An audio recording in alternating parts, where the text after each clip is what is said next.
Há algumas coisas que não mudam em igreja, né? A relação crente e comida precisa ser estudada. Onde é que está o pessoal da NASA que não estuda essas coisas, né? Eles ficam o quê? Procurando vida extraterrestre. Será que eles não conhecem os crentes? Vamos falar um pouco sobre tolerância. Lá em Piracicaba eu tenho dito que quando a gente fala sobre tolerância, nós precisamos primeiramente descobrir o que tolerância não é. Porque nós temos visões estranhas sobre tolerância. Essa palavra pode soar estranha. Primeiro porque um dos maiores erros sobre tolerância que nós temos é quando nós tratamos daquilo que eu chamo de tolerância genro-sogra. Como que é a tolerância genro-sogra? É aquela coisa assim, eu tolero você. Tá, você pode estar pensando assim, não, mas eu amo minha sogra. Tá, oraremos por você no final. Mas sabe aquela relação assim de... Tolero no sentido de eu aguento. Eu suporto quase não suportando. Se não fosse Jesus, eu já teria matado. Então, tem muita gente que pensa que tolerância tem essa relação. E a tolerância que nós vamos tratar não tem a ver com isso. Também, quem aqui tem a experiência abençoadora de ser avô ou avó? Quem aqui, os avós e avós? Oi?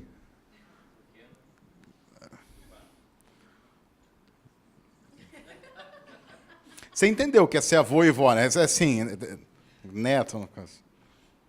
Muito bom. Agora, vô e vó. Eu tenho 2 filhas, uma de 10, uma de 5.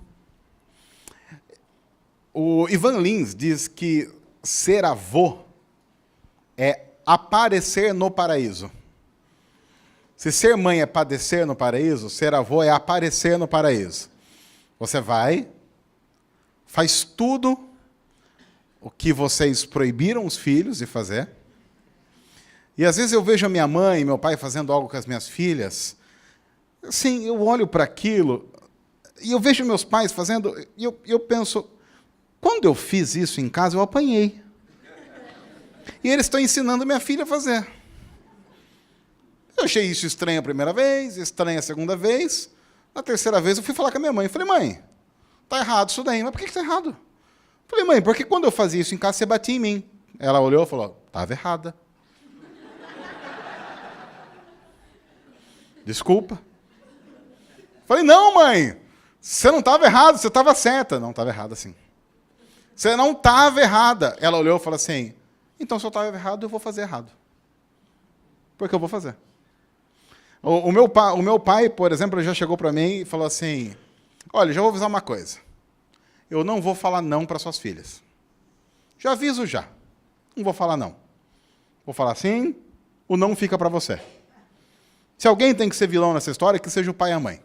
Não vai ser vô e vó. E a gente, às vezes, tem a noção de que tolerância tem a ver com a relação avós e neto. Que tem a ver com eu tolero tudo. Não importa o que você faça, eu aguento. Quer comer todos os doces do mundo antes do almoço? Pode comer, não tem problema. Ah, vai dormir sem escovar o dente? Vai dormir sem escovar o dente mesmo. Que escovar o dente é uma grande besteira. Ah, não sei. Vai ficar pulando no colo? Vai ficar pulando no colo. Quer correr na igreja? Corre na igreja. Aliás, se é um lugar bom para correr, a igreja, que corredor maravilhoso para correr. Só que enche de criança, deixa correr, que não é uma coisa. Isso também não é a tolerância. Desculpem os avós que estão aqui, mas um avô, ao fazer isso, ele não está sendo tolerante no sentido bíblico com os netos. Então, há 2 formas de tolerância que não tem a ver com a tolerância bíblica. E não tem a ver com aquilo que nós queremos construir quando falamos numa cultura de tolerância na igreja.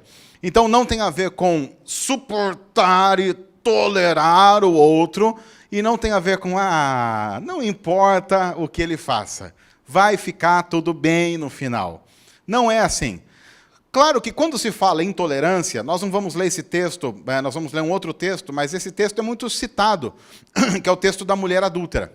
O texto da mulher adúltera, quando se fala em intolerância, em poder fazer todas as coisas, é muito citado. E tudo bem, há um contexto de uma mulher pega em adultério, que vai ser apedrejada, e aí Jesus, ao invés de dizer alguma coisa, ele fica escrevendo ali na areia, e escreve. E aí o pessoal ficava discutindo, lembra? O pessoal discute, o que será que Jesus escreveu, o que ele não escreveu, e não sei o quê, escreveu isso, escreveu aquilo. Eu tenho uma teoria, né? Escreveu lá Palmeiras, não tem Mundial. Aí, bom... E aí o pessoal fica discutindo isso. Aí, bom, simplesmente Jesus vai dizer, aqui não tem pecados, então que atira a primeira pedra. Um a um, a começar dos mais velhos, eles vão saindo, até que fica só Jesus e aquela mulher. E ele diz, olha, cadê aqueles que acusaram você? Eles não estão mais aqui. Aí Jesus diz o quê? Olha, e aí que vem o grande problema.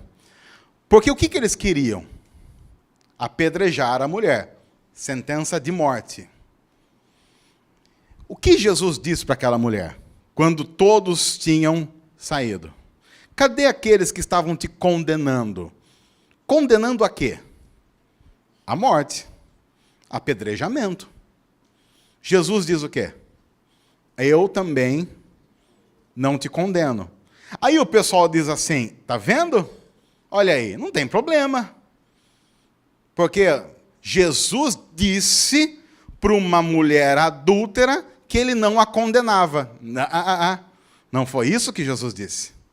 Jesus disse que não iria colocar sobre aquela mulher a condenação que aquelas pessoas estavam pedindo, que era a condenação de apedrejamento até a morte. É isso que Jesus está dizendo. Jesus não está dizendo, o que você fez não tem problema, olha, se adulterou, mas, quem nunca, né? Ele não está dizendo isso.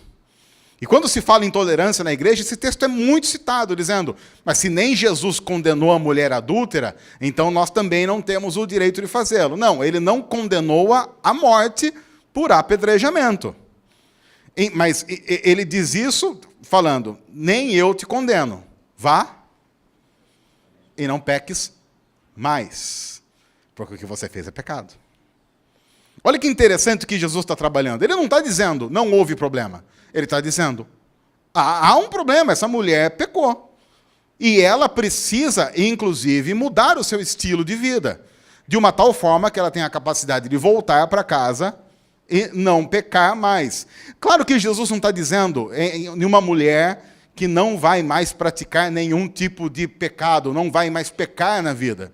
Ele está dizendo, você acostumou-se por algum motivo ao adultério. Você precisa largar essa vida. Há muito daquele conceito por trás disso de que há pecados, e nós sabemos disso, que são pecados de estimação, que são quase aqueles que a gente confessa hoje, quase dizendo assim para Deus, Deus, eu quero até confessar isso, e se der para o Senhor já dar um up aqui, já perdoar esse mesmo pecado amanhã, segunda e terça, porque o Senhor sabe, né? Vai virar a mesma coisa aí.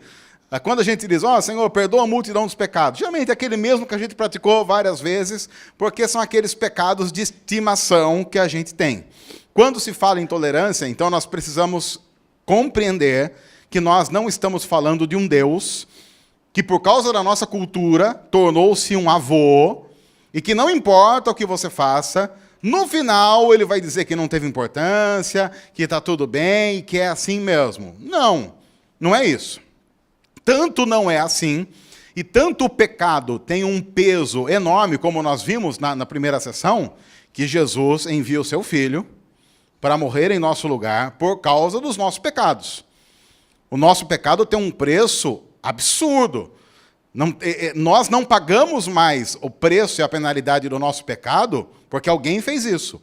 E uma coisa importante com relação ao Evangelho é notar que algumas vezes eu vejo alguém dizendo assim, Jesus então rasgou a nossa dívida, Deus esqueceu a nossa dívida. Não. Não rasgou e não esqueceu, não. Ele pagou. Ele pagou. Não foi esquecido, foi pago. É diferente. A penalidade foi sofrida por alguém. E foi sofrida por alguém que chega a dizer na cruz, de maneira absurda, Deus meu, por que me desamparaste? Isso acontece por causa do nosso pecado.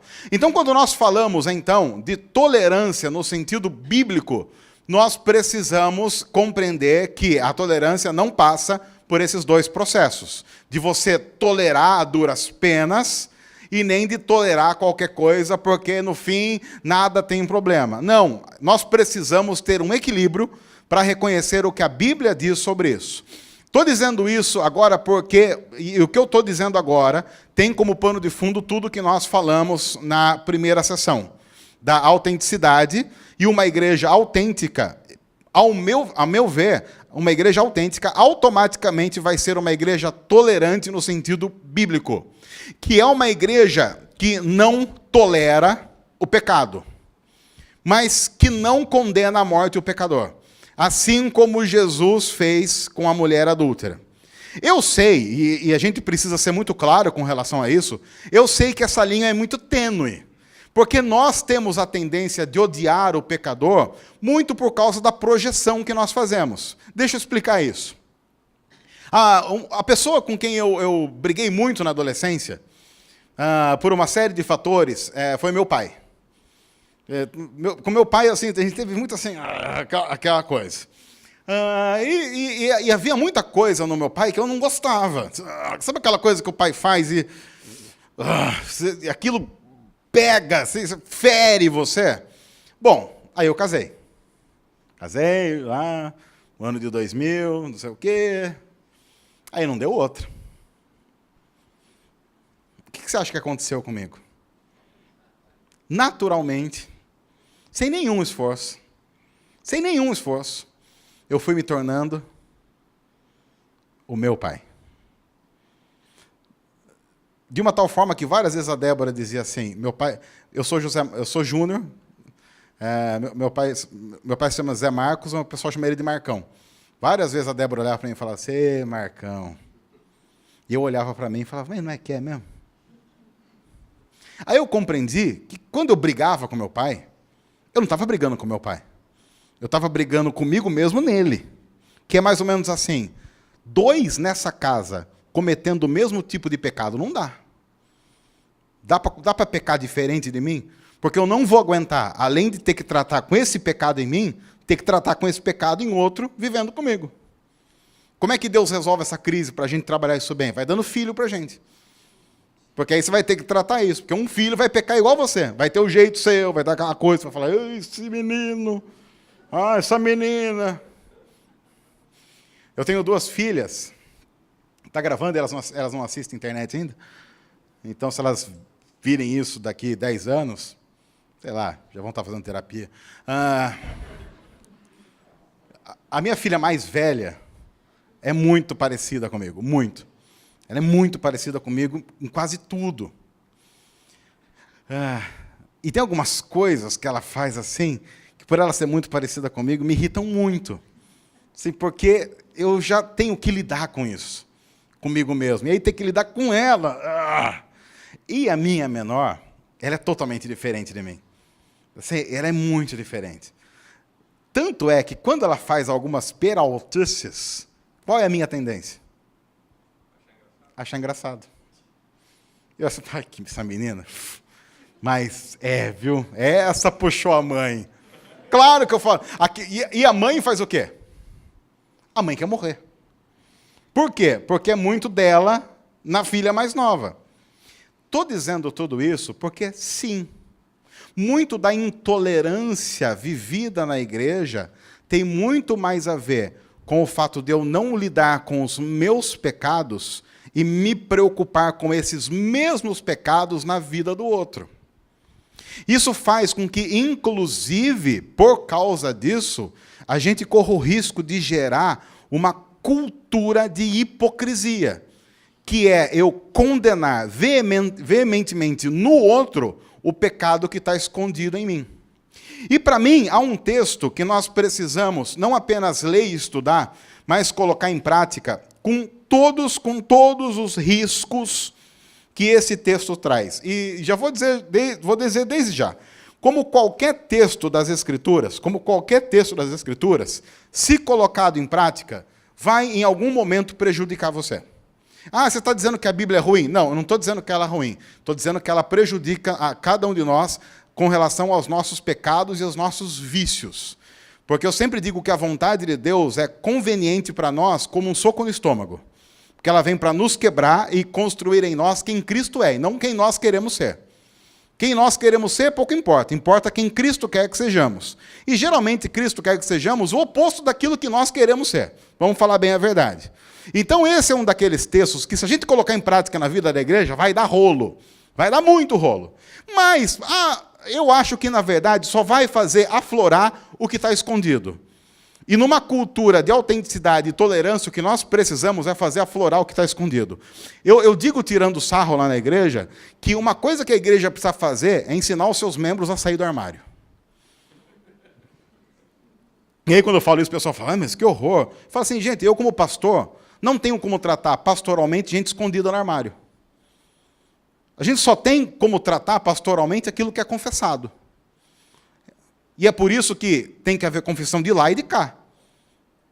Tem que haver confissão que sai do banco, mas tem que ter confissão do púlpito. Porque, sim, eu confesso os meus pecados, não todos, de púlpito. Para dizer, nós precisamos. Teve o caso lá da cantora, não vou citar o nome da cantora lá que foi pega no áudio lá, toda aquela coisa. Foi nesse contexto que eu falei da minha gordura. Está todo mundo aqui falando da cantora lá, viciada e não sei o quê, e está todo mundo querendo execrar a cantora. Não estou dizendo que o que ela fez é certo. Mas também não posso ser hipócrita de chegar aqui, arrebentar a cantora com a barriga que eu tenho. Porque essa barriga aqui é de vício. Ou vocês acham que eu tenho facilidade de me controlar diante de um prato de comida? Tem gente que não se controla diante de um copo de cerveja. Eu não me controlo diante de uma picanha. Então, se a questão é domínio próprio, cantora está errada, eu também estou. Então, tanto ela como eu precisamos de uma coisa, correr para a cruz. E isso resolve muito dos nossos problemas como igreja. Não estou dizendo nem que ela e nem que eu estamos certos. Estou dizendo que todos estamos errados. E é a partir desse ponto que a igreja começa a produzir tolerância, para tratar com seriedade cada um o seu próprio erro. E veja como é que a Bíblia vai tratar disso na carta de Tiago. Acho que, eu não falei do texto antes, né? Se quiserem, não sei se vai projetar lá, Cristiano. Vai? É Tiago 5, vou dar do versículo 13 a 16. Carta de Tiago, capítulo 5, de 13 a 16.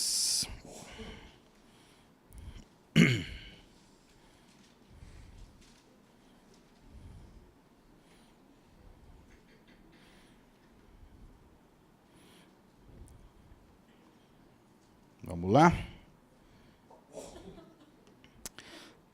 Diz assim, falando da vida da igreja, da comunidade, está entre vocês alguém que está sofrendo, que ele faça o quê? Que ele ore. Alguém que se sente feliz, faça o quê? Veja que o contexto do texto é o seguinte: você precisa, na comunidade daqueles que Deus escolheu, expressar o que você está passando. Está feliz? Expresse a sua felicidade. Mas também, se você está sofrendo, ore. O contexto em que Tiago está tratando tudo isso não é o contexto silencioso. Ele não está dizendo de uma oração particular e não está dizendo de uma canção feita no banheiro de casa. Eu estou feliz, então enquanto eu estiver tomando o meu banho, eu vou cantar no chuveiro. Ou então eu estou sofrendo, e porque eu estou sofrendo, então eu vou lá para o meu quarto e vou orar. Não. O contexto em que Tiago está escrevendo isso é da vida comunitária. Então ele está dizendo, a igreja precisa aprender a ter na sua caminhada expressões que revelem quem as pessoas são e pelo que elas estão passando. De uma tal forma que, se alguém está sofrendo, ore, manifeste isso. Deixe isso claro através da oração. Se alguém está feliz, que ele cante louvores. E isso vai sendo aprofundado quando ele diz: está alguém entre vós doente? Faça o quê? Não fica sofrendo quieto, não fica sofrendo calado. Você tá doente, está precisando de algo? Você chama os presbíteros da igreja para que estes orem sobre ele e unjam com óleo em nome do Senhor. E a oração feita com fé curará o doente e o Senhor o levantará. E se houver cometido pecados, ele será perdoado. Veja que há uma manifestação pública do que está acontecendo. Mas o que me chama mais atenção com relação à tolerância tem a ver com essa parte que vem agora. Ele diz assim: portanto, e como consequência disso tudo, por quê? Mas, portanto, o quê? Porque se alguém vai dizer portanto, ele está querendo concluir alguma coisa que ele está trabalhando. É mais ou menos isso. Esse texto final é quase que a consequência natural de tudo que está sendo tratado. É como ele dissesse assim: por causa de tudo isso que eu estou dizendo, é que vai acontecer o que eu vou falar agora. Isso é o que Jesus diz no Sermão do Monte, quando ele vai falar dos homens construindo a casa sobre a areia ou sobre a rocha. Antes de começar essa história, ele diz assim: portanto, olha que interessante, construir a casa sobre a areia e sobre a rocha é a conclusão de toda a ideia do Sermão do Monte. Porque essa história começa com portanto, ou seja, concluindo, resumindo tudo que eu falei até agora. E aí Tiago diz: resumindo tudo que eu falei até agora, o que vocês precisam aprender a fazer? E aí diz o quê? Algo que, olha, nós não fazemos mais. Não fazemos. Por uma série de fatores. E o primeiro é medo do quê? Da intolerância. O medo da intolerância, presente às vezes na vida da igreja, ou sempre na vida de algumas igrejas, faz com que nós não tenhamos a coragem de exercitar um mandamento claro, como consequência da vida da igreja sendo vivida nos seus altos e baixos, que tem a ver com sofrimento, alegria e doença. Ele diz: está sofrendo? Ore. Está feliz? Cante louvores. Está doente? Chame os presbíteros da igreja para orar e para ungir com óleo. E a vida é assim. Você sofre, você fica doente, você canta. A vida passa por esses altos e baixos. E como consequência de sermos aqueles que naturalmente têm os seus altos e baixos, que acordam bem e vão dormir mal, ou que acordam mal e vão dormir bem, e que têm oscilações absurdas que vão acontecendo na própria vida, como consequência disso tudo, confessem os seus pecados uns aos outros. E orem uns pelos outros, para quê? Para serem curados. Aparentemente, Tiago está ligando a confissão de pecados uns aos outros a um processo de cura dentro da comunidade. Portanto, confessem os pecados uns aos outros e orem uns pelos outros para serem curados. Curados do quê?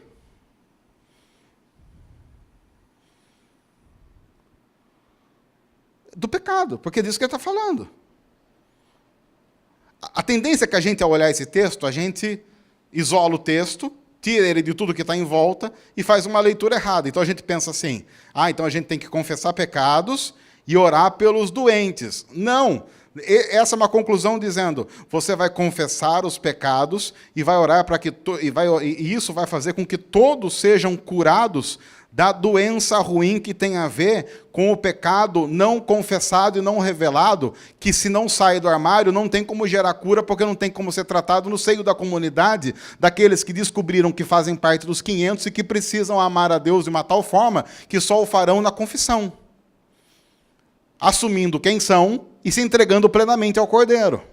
Já imaginaram o que vai acontecer se a gente chegar a um ponto em que nós tenhamos uma igreja local, como essa aqui, em que todas as pessoas exercitam isso? Imagina só, sei lá, vou pensar de uma maneira um pouco prática. Eu estou aqui e aí eu penso assim: eu não consigo mais viver a vida segurando algumas coisas, eu preciso de alguém que ore por mim, que me aconselhe, que cuide de mim, que se preocupe comigo. Então eu vou chegar... O nome do irmão? Eu vou chegar para o Guilherme e falar assim: Guilherme, é o seguinte, cara, posso confessar algumas coisas para você? Eu preciso que você ore por mim. Cara, tem algumas coisas na minha vida que eu não estou conseguindo lidar sozinho. está complicado, tem alguns pecados que eu não consigo lidar sozinho, e eu preciso que você me ajude. Eu quero prestar conta da minha vida a você. E aí o Guilherme, cristão sério, comprometido, fala, tá bom, vamos conversar. Aí eu chego para o Guilherme e falo assim, ó, cara, é o seguinte, está acontecendo isso, assim, assim e assim. Ora por mim. Aí o Guilherme disse, então tá bom, mas não vai ficar apenas na oração, porque se ele é um cara comprometido, ele não vai apenas dizer, Deus abençoe aí e vai embora. Ele vai se preocupar, ele vai telefonar, ele vai marcar outras conversas, ele vai indicar algumas coisas para eu ler. Se ele notar que é um pouco mais sério, ele vai, cara, você precisa procurar isso. Então vai haver envolvimento. Mas o Guilherme também é um cara que peca. Não estou falando de nada aqui estranho. O Guilherme é um cara que peca. E o Guilherme vai chegar, sei lá, seu nome? E o Guilherme vai chegar para o Pablo e falar assim, Pablo, mesma história. Então, nós já temos na igreja o Guilherme que sabe de mim, o Pablo que sabe do Guilherme, e alguém que sabe do Pablo, e assim vai, e assim vai, e assim vai. Vai acontecer o seguinte, quando chegar ao ponto que sempre alguém sabe do que está acontecendo. Se eu chego aqui e começo a falar algumas coisas que eu não sou, o que vai acontecer? O Guilherme vai olhar para mim assim, do tipo...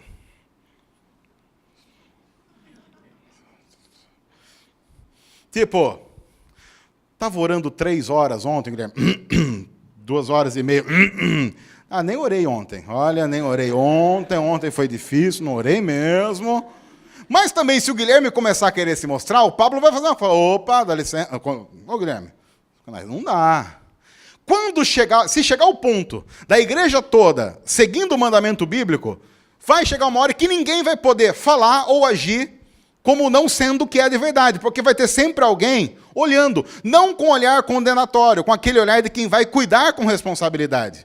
Porque se o Guilherme não souber tratar a tolerância como Jesus sabe tratar, que é proteger o pecador da condenação para livrá-lo de uma vida de pecado, ele não vai chegar e dizer assim, ô pessoal, dá licença, o Marquito acabou de dizer aqui que ora 3 horas, mas mentira, viu?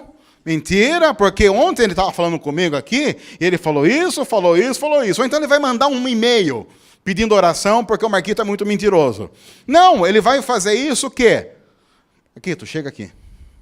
Olha, é o seguinte. E aí ele vai poder ser duro, como alguém que ama sabe ser duro. E às vezes a tolerância produz isso. De ele poder chegar para mim e falar assim, agora é o seguinte, você falou aquela porcaria lá, isso não vai se repetir. Para o seu bem, não vai se repetir. Você para com essa sem-vergonhice. Que é o que nós, pais, fazemos com os nossos filhos, não é?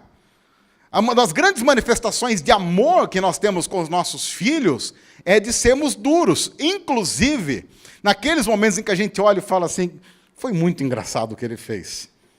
Mas foi errado, então vou ter que dar aquela bronca. Às vezes em casa funciona assim. Nossas filhas fazem algumas coisas desobedientes que são muito engraçadas.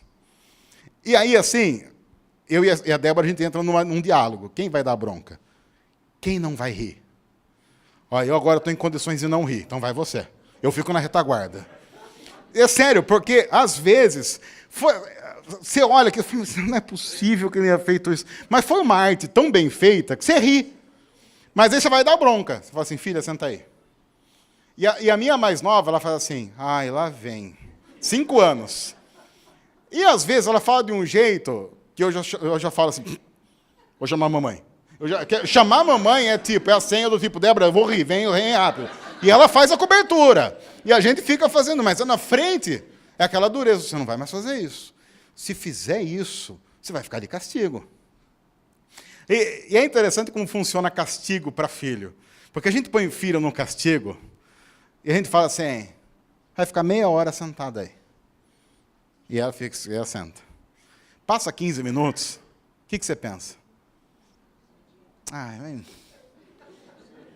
Meia hora também, foi demais. Por quê? Porque você está tratando de um pecado. Mas já imaginou uma igreja em que nós tratemos o pecado com amor fraternal? Que é tratar o pecado porque precisa ser tratado, mas com profundo amor pela pessoa que está sendo tratada. Do tipo, então vamos imaginar que o Guilherme pecou. Vamos imaginar, porque ele pecou. E eu vou dizer para ele assim, cara, sossega um pouco. Você precisa de descanso.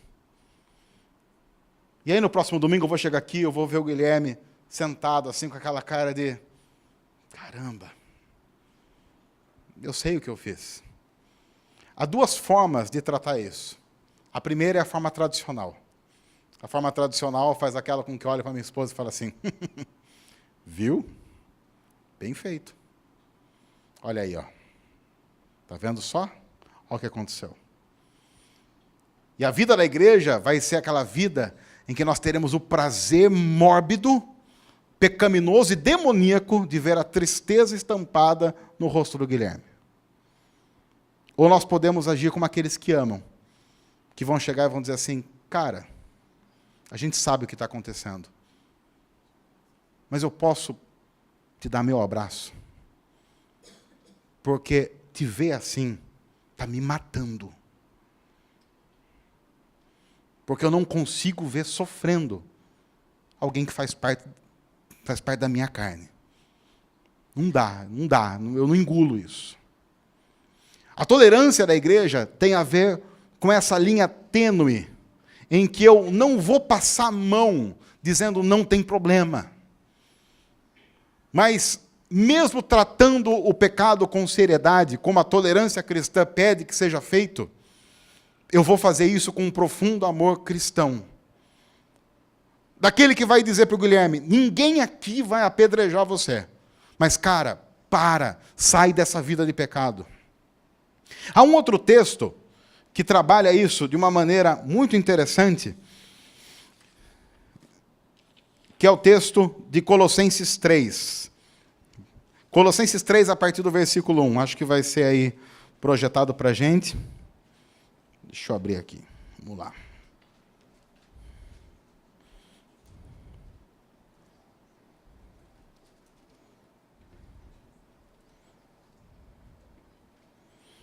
Colossenses 3, a partir do versículo 1.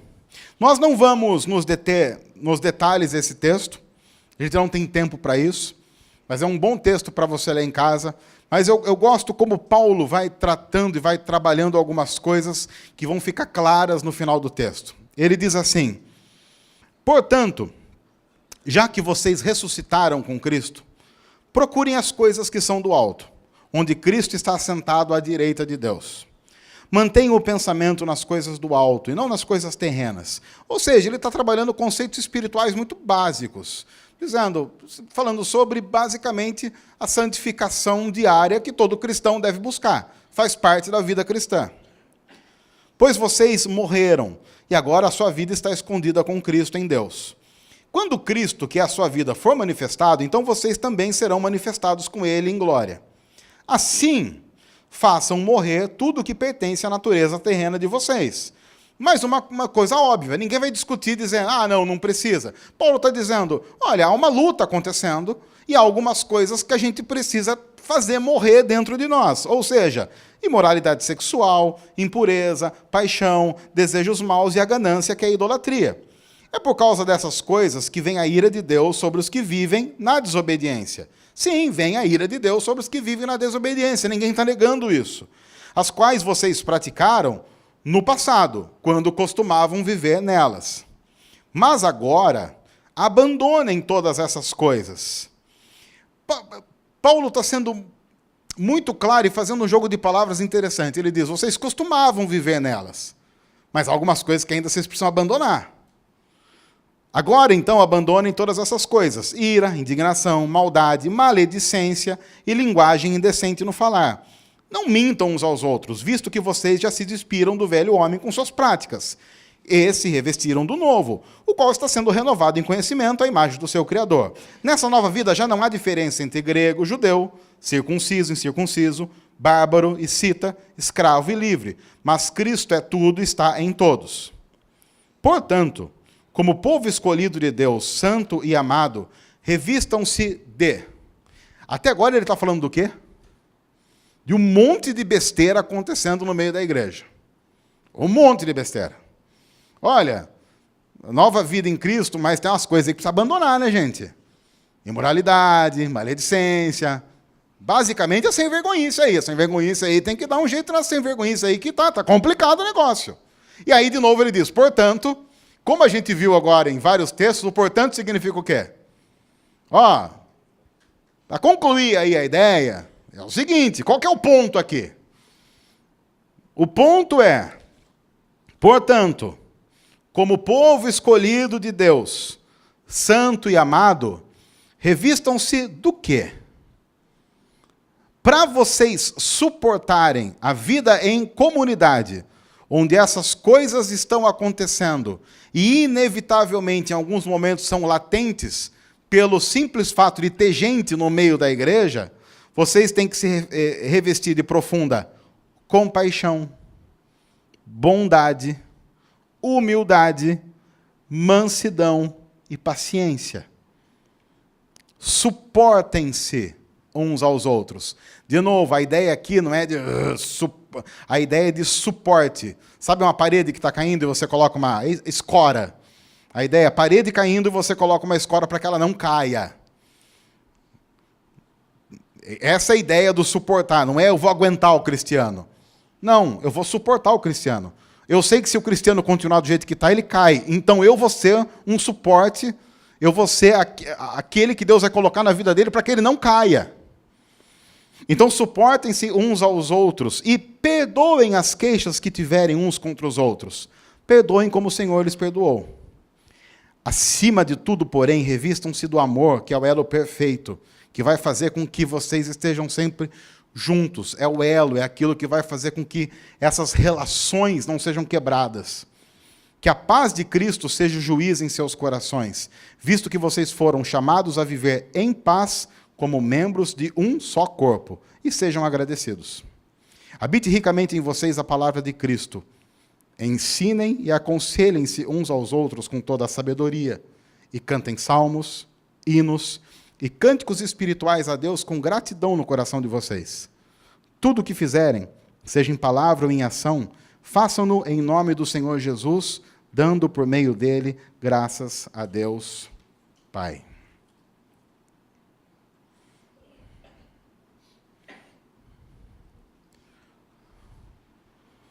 Paulo não apenas está dizendo que essas coisas são alvo. Paulo está dizendo que essas coisas também são antídoto contra as outras coisas que ele relatou no começo do texto. Porque quando nós, e aí esse é um grande problema da nossa pecaminosidade. A gente pega um texto como esse e, deixa eu ver, volta um pouquinho para mim, sei lá, vamos voltar uns... Pronto, aí. Então eu olho para esse texto, a minha tendência a olhar para esse texto. Eu preciso fazer habitar ricamente em mim a palavra de Cristo. Por quê? Porque se a palavra de Cristo habitar em mim ricamente, ela vai me fazer conhecedor de Cristo, vai me abençoar, vai fazer com que eu tenha uma vida melhor. Está notando o que está acontecendo? Eu. Só que no contexto em que esse texto está escrito, Paulo está dizendo para a palavra de Cristo habitar ricamente em vós, para que isso aconteça como? Abençoando a outros.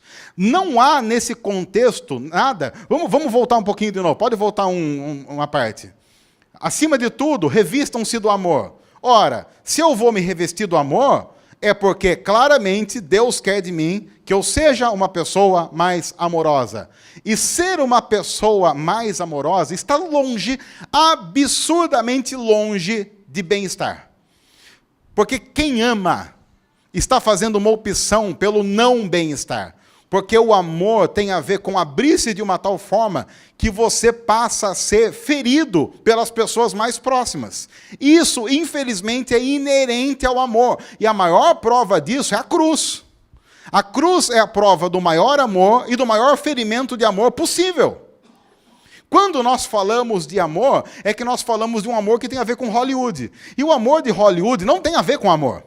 Inclusive, quando a gente vê aqueles filmes românticos, né? Sabe aqueles filmes assim, tipo, que você fala assim para sua esposa, hoje você escolhe, aí já vai virar aqueles filmes do Hugh Grant. Sabe o Hugh Grant lá, que é o ator lá, o Hugh Grant. É filme do Hugh Grant, você que é homem não vai gostar. Já saiba disso. Mas aí, e o filme, geralmente filme romântico é assim, acontece alguma coisa, eles se encontram. Aí acontece alguma coisa, eles desencontram. Aí acontece uma coisa, daí eles encontram. Daí acontece uma coisa, eles desencontram. Mas aí acontece uma coisa, eles encontram. Aí o que eles fazem? Aí eles casam. Aí acaba o filme. Agora que ia começar a parte de ação e tiro, que era a parte que a gente homem gosta, acabou o filme. Agora que acaba no casamento, eu penso, vai ter parte 2. É certeza, é uma deixa. Eu vou em filme romântico assim, quando acaba com o casamento, começa os créditos, não vou embora. Fala, vai ter cena depois. O diretor enganou a gente. Vai ter cena depois, alguma coisa acontecendo. Porque eu, sei lá, pensando em casamento, até a cerimônia, eu vou te dizer, hein? Casamento nota 10. Até a cerimônia, fizemos na cerimônia do meu casamento, deu tudo certo na cerimônia. A noiva entrou, o pastor falou, ficamos lá, a galera cantou, a gente chorou, tá tudo certo. Aí o fotógrafo tirou as fotos. Aí gosta de tirar foto, não? Aí, gente, nós tiramos foto que não acaba mais. Foto de tudo quanto é jeito. Tiramos foto. Aí os parentes vieram cumprimentar. Mas a gente chorou. Teve o pessoal que chegou no final da cerimônia. Então, tudo normal, foi nota 10 no nosso casamento. O meu sogro é pastor. Ele perguntou, quer casar? Eu quero casar. Ele falou, você tem certeza? Eu tenho certeza. Última chance. Com certeza, casou, ela também acertou, foi tudo perfeito. Mas depois que eu vou te dizer, eu não sei quanto a você, se você é casado aqui, tem uma experiência diferente da minha. Mas depois eu vou te dizer, que é isso? Eu esqueci de novo que estava gravando. Tá gravando, tá passando ao vivo isso? Oi, amor. Tava falando de todas as vezes que eu estava errado, ó. Comentando aqui com o pessoal. Bom,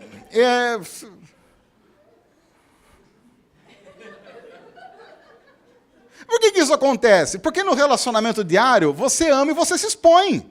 Não tem outro jeito. Às vezes as pessoas chegam e falam assim, pastor, como é que eu posso ter um casamento sem briga? Separa. O único jeito de ter um casamento sem briga, você separa, não tem, você não vai brigar nunca mais. Quer dizer, talvez. Mas não tem jeito, faz parte. Porque você pega 2 pecadores, muito pecadores, junta debaixo de um teto e fala assim, vivam. É por isso que eu parto da tese que casamento para dar certo é milagre. Não tem jeito de casamento dar certo se não for por Deus.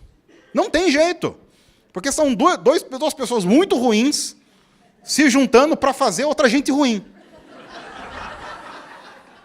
Eu e a Débora casamos, temos 2 filhas. Nós dobramos as possibilidades de pecados do mundo. Até eu e a Débora casar e ter filho, tinha uma chance X de pecado. Agora tem X vezes 2. Porque as minhas filhas, se tudo der certo, elas vão crescer, vão pecar. Significa, mas você odeia a sua família? Eu amo minha família. Quais são as pessoas que têm a capacidade de mais me machucar? Minha esposa e minhas filhas. São as pessoas que têm a maior capacidade do mundo de me ferir. Se você disser para mim, odeio você, eu vou ficar chateado, eu vou voltar para casa amanhã. No máximo eu vou falar assim para o Cristiano, Cristiano, o que é aquela pessoa lá na igreja? É fulano, não gostei também. No máximo isso. Agora, se a minha esposa disser para mim, odeio você, aí o bicho pega.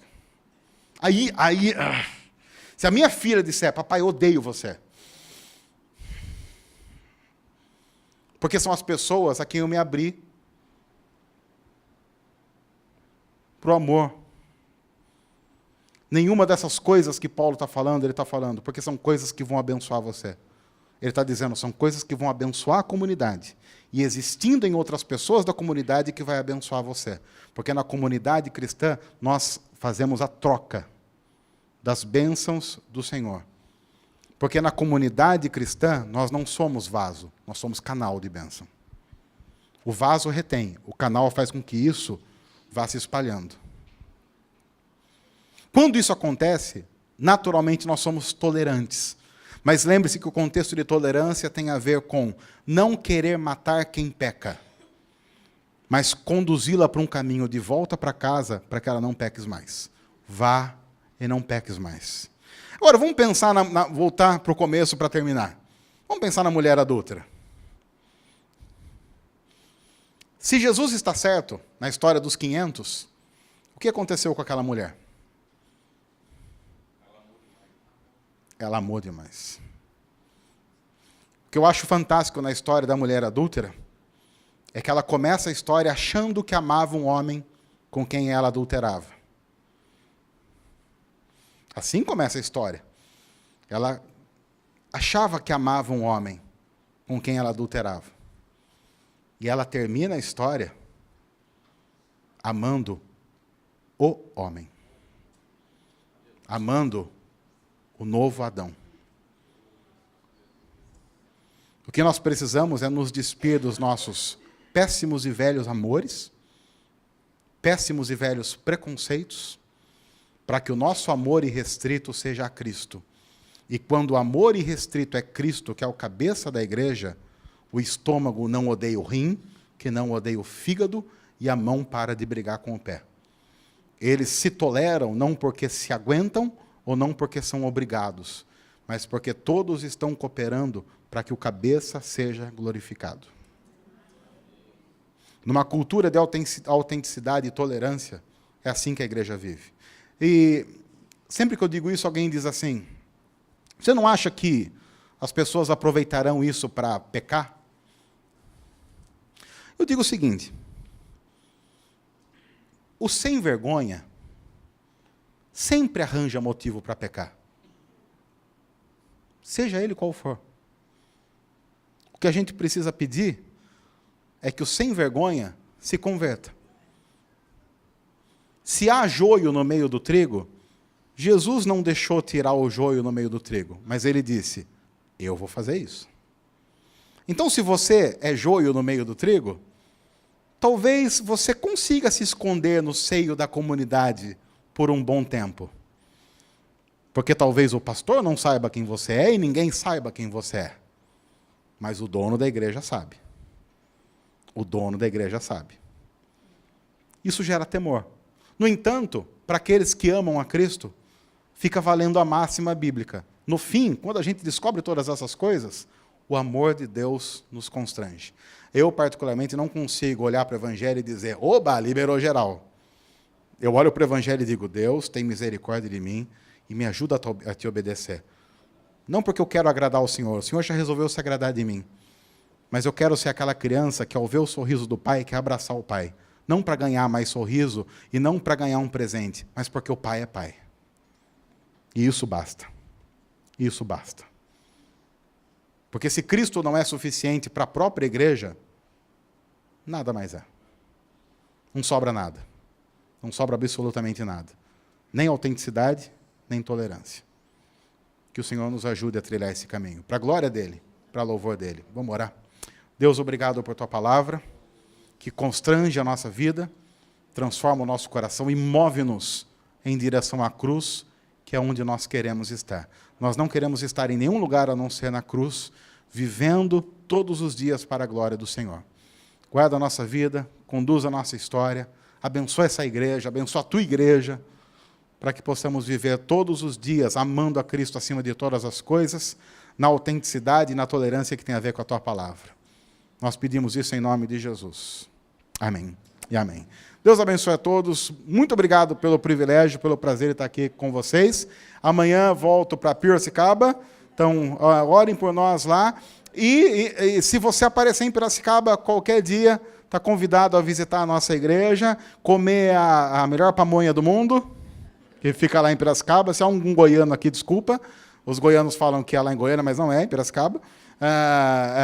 E visitar a gente lá, passar um tempo com a gente, na beira do rio Piracicaba. Eu sei que Macaé tem muita beleza natural, a gente tem o rio lá. Você vai comer um pintado na brasa, na beira do rio, comer uma pamonha, tomar um caldo de cana e visitar lá a nossa igreja. Vai ser um prazer receber lá você, caso esteja passando por lá.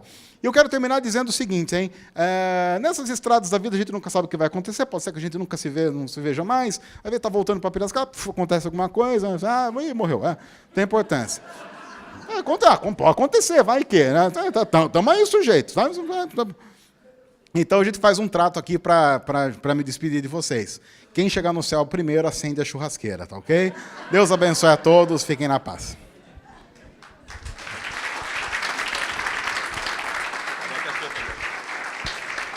Caneca sua também. Sei lá, pode ficar com...